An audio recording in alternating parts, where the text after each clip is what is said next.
रोज़ रोज़ के घर के काम काज हो या ज़िंदगी का कोई भी दिन हो, दिल करता है कि कभी कभी घर के कामों को भी डिफरेंट तरीके से किया जाए और इसी तरह अपनी ज़िंदगी में बिना थोड़ा सा चेंज लेकर आया जाए। कभी कभार अपनी ज़िंदगी में कुछ ऐसी चीज़ सीखी जाए जिसके बारे में हमें नॉलेज ही नहीं थी। आज के व्लॉग में आपके साथ अपनी जुमेरात के दिन की रूटीन शेयर करूंगी, साथ ही साथ आपके साथ अपनी अफोर्डेबल सी किचन की थोड़ी सी शॉपिंग शेयर करूंगी और आपके साथ मज़ेदार सी आलू गोभी की रेसिपी शेयर करूंगी और कुछ हेल्दी सी गपशप भी करेंगे। घर के कामों की और इन चीज़ों की बातें नहीं करेंगे कि हमने घर के काम 5 मिनट में करने हैं या 10 मिनट में करने हैं। ये हम पे डिपेंड करता है कि हम अपने कामों को या अपनी ज़िंदगी को आसान बनाने के लिए किस तरह की मेहनत करती हैं। तो बस जी, आज का व्लॉग होने वाला है बहुत ही ज़्यादा मज़ेदार। आपने करना यूँ है कि व्लॉग को पूरा देखना है।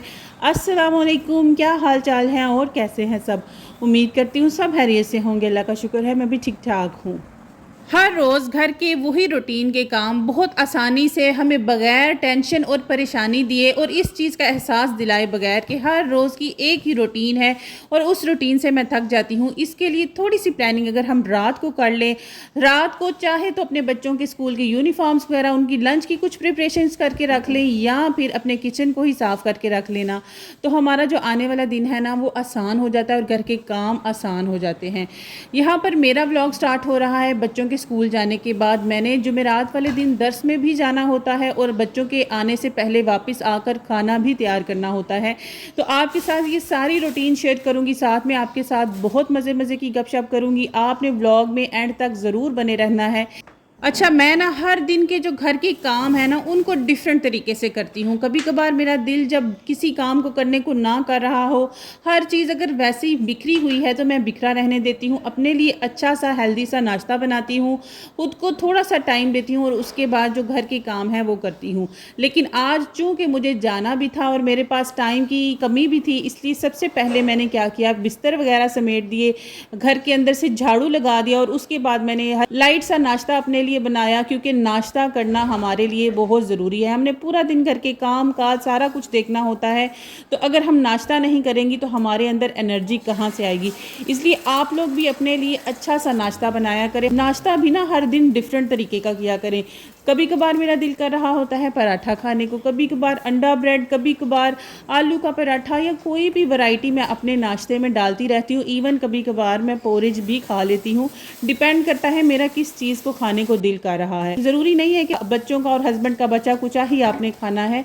अपने लिए सेपरेट से नाश्ता बनाया करें और ये टाइम अपने आप को दिया करें। आप यकीन कीजिएगा इससे आपको बड़ा फ़ायदा मिलने वाला है।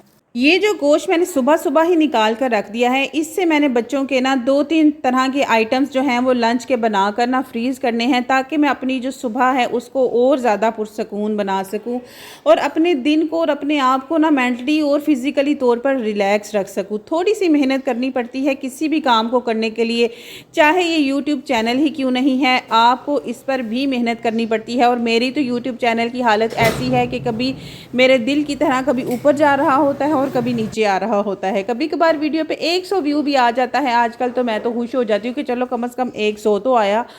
इसी तरह ना मेरे सब्सक्राइबर्स का भी यही हाल है। अगर 100 लोग मेरी वीडियो देखते हैं ना, तो सब्सक्राइब तो कोई एक आधा भी नहीं करके जाता, और अगर कोई गलती से कर लेता है तो अगर एक सब्सक्राइबर बढ़ता है तो 4 और कम हो जाते हैं। मैं कहती हूँ कोई मसला नहीं है, ज़िंदगी में भी ऐसे उतार चढ़ाव वाले बड़े ही रास्ते देखे हैं और बड़े ही लोग देखे हैं, तो तब हिम्मत नहीं आ रही, तो अब इस चैनल को चलाने के लिए हिम्मत भी नहीं हारूंगी। इंशाल्लाह वीडियोस डालती रहूँगी। एक दिन ऐसा आएगा कि इंशाल्लाह मेरी भी जो बातें हैं लोगों को अच्छी लगेंगी।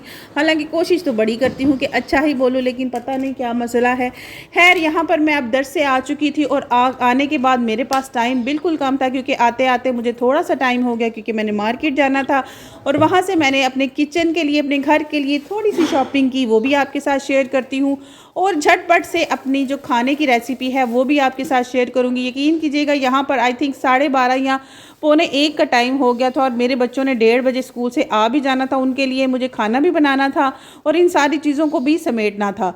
तो सबसे पहले तो मैं आपके साथ अपनी शॉपिंग शेयर करती हूँ। मैं ना अक्सर केक वगैरह बनाती हूँ, तो मेरा जो छोटा बेटा है ना, उसकी फरमाइश होती है कि मामा वो जो ऊपर फ्रॉस्टिंग लगाते हैं वो भी बनाया कर। तो मेरे पास ये बीटर नहीं था, ये बीटर लेके आई और यकीन करें 1300 रुपीज़ में मुझे बड़ा ही सस्ता मिल गया। दराज पर अवेलेबल है, लेकिन दराज पर एक तो ये 1700 रुपीज़ का है और साथ में डिलीवरी चार्जेस देकर ये मुझे 2000 का पड़ जाना था।